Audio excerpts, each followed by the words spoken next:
You can multiply both of these radicals together because they're both square roots.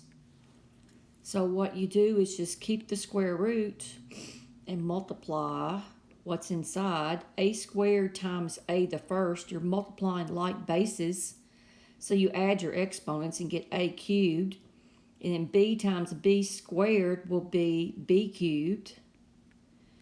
And now we want to simplify this. And the way you simplify a variable with an exponent, you divide the 2 into the 3. 2 will go into 3 one time, so bring out an a to the 1, but you got a remainder of 1, so leave an a to the 1 underneath the radical. Let's repeat that process with the b cubed. 2 will go into 3 one time, so bring out a b to the first, but you've got a remainder of b, so leave that b to the 1 underneath the radical. So ab times the square root of ab, and that's answer D.